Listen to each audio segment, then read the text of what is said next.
یہ آپ سن لیں عمر ابن حزم رحمۃ اللہ رضی اللہ تعالیٰ عنہ، یہ ایسے صحابی رسول ہیں خندق سے لے کر ساری بات کی جنگوں میں حضور کے ساتھ شریک رہے، اور آپ نے نجران کے حاکم بھی بنایا تھا۔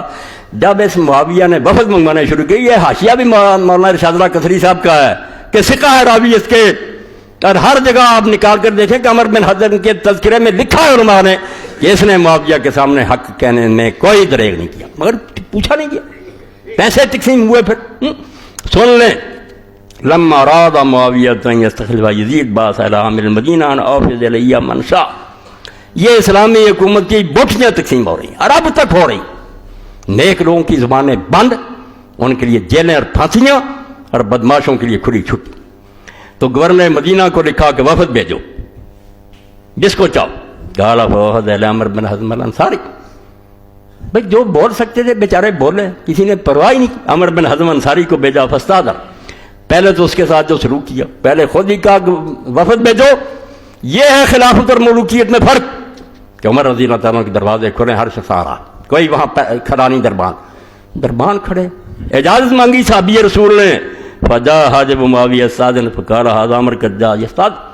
اتنا بڑا صحابی تو کافر ہوتا تھا، وہ حضور کا گورنر تھا، کیا سلوک ہوا؟ جب اس نے یہ اجازت مانگی دربان گیا آگے، اس نے کہا عمر آیا مدینہ سے اجازت مانگتا ہے، قال اما جاء بلیہ، سب پتہ ہے مگر چالاکیاں، کس کام کے لیے آیا وہ؟ قال یا امیر المؤمنین جاء یطلب معروفک، اس بیچارے کو کیا پتا تھا؟ اس نے کہا لوگ بھی آ رہے ہیں، تھیلیاں لے جا رہے ہیں، عمر بھی آیا ہوگا کہ لاکھوں روپیہ لے جاؤں، دادا جی کی فاتحہ جو پڑھی جا رہی ہے حلوائی کی دکان پر، لے جاؤں میں بھی لوٹ کر۔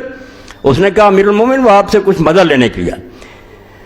فقال ان كنت صادقا فليكتم ما شاء فاطمہ سارک ولارا، کہتا اگر ٹھیک تو کہہ رہا کہ وہ لینے کے لیے آیا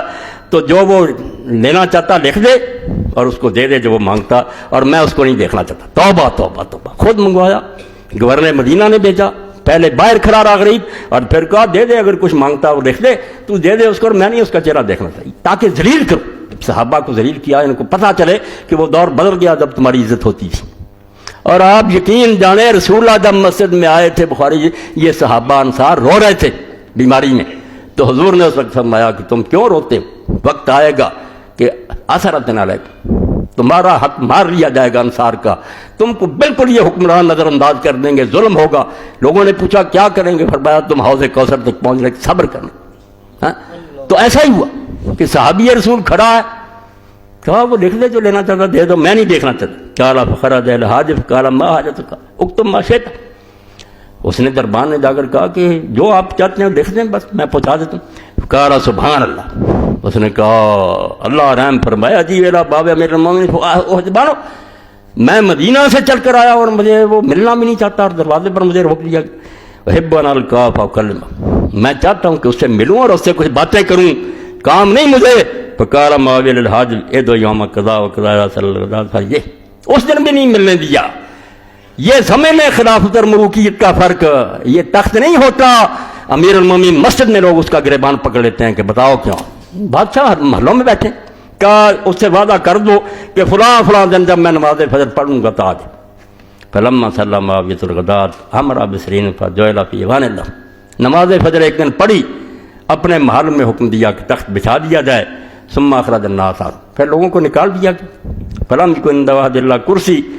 وہاں کوئی اور چیز باقی نہیں تھی، نہ کوئی آدمی رہنے دیا، ایک کرسی تھی، وہ ذیل عمر، وہ عمر کے لیے رکھی گئی۔ فجاء عمر فاستاذن فاذن اللہ،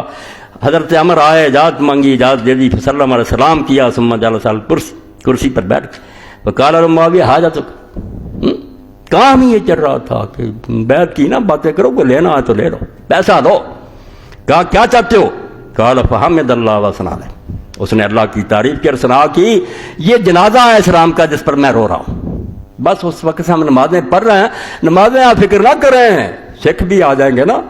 چلتی رہیں گی، انہیں کیا تکلیف ہے نماز، وہ کہیں گے اور مسلح گھساؤ،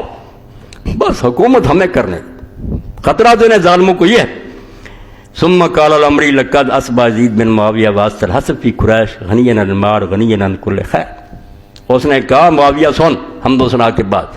کہ یزید کو اب کسی شے کی کمی نہیں رہی، قریش میں صرف اچھے خاندان سے ہے، مال بھی اس کے پاس اب لاکھوں کروڑوں اربوں ہیں، خزانے جمع ہو گئے، کسی قسم کی محتاجی نہیں، ہاں خیر کا تو ہر شخص محتاج ہے، وَإِنِّي سَمِعْتُ رسول اللہ صلی اللہ علیہ وسلم یقول، میں مدینے سے آیا ہوں تجھے حضور کی ایک بات سنانے. سن اللہ، میں نے اپنے کانوں سے حضور سے سنا، ان اللہ لم یسترع عبدا رعیۃ الا وهو سائل عن یوم القیامہ کیف صنع فیہ. یہ بیچارے یہی کر سکتے تھے، ورنہ 20 سال میں تو لوگ پھانسیوں پر لٹک گئے تھے، کون بول سکتا تھا. فرمایا میں اس لیے آیا ہوں کہ رسول اللہ سے میں نے سنا ہے کہ اللہ جب کسی بندے کو رعیت دیتا ہے، حاکم بناتا، رعیت اس کے پاس ہوتی ہے، تو وہ دن قیامت کے اس سے پوچھے گا کہ تو نے رعیت کے ساتھ کیا برتاؤ کیا. یہ تخت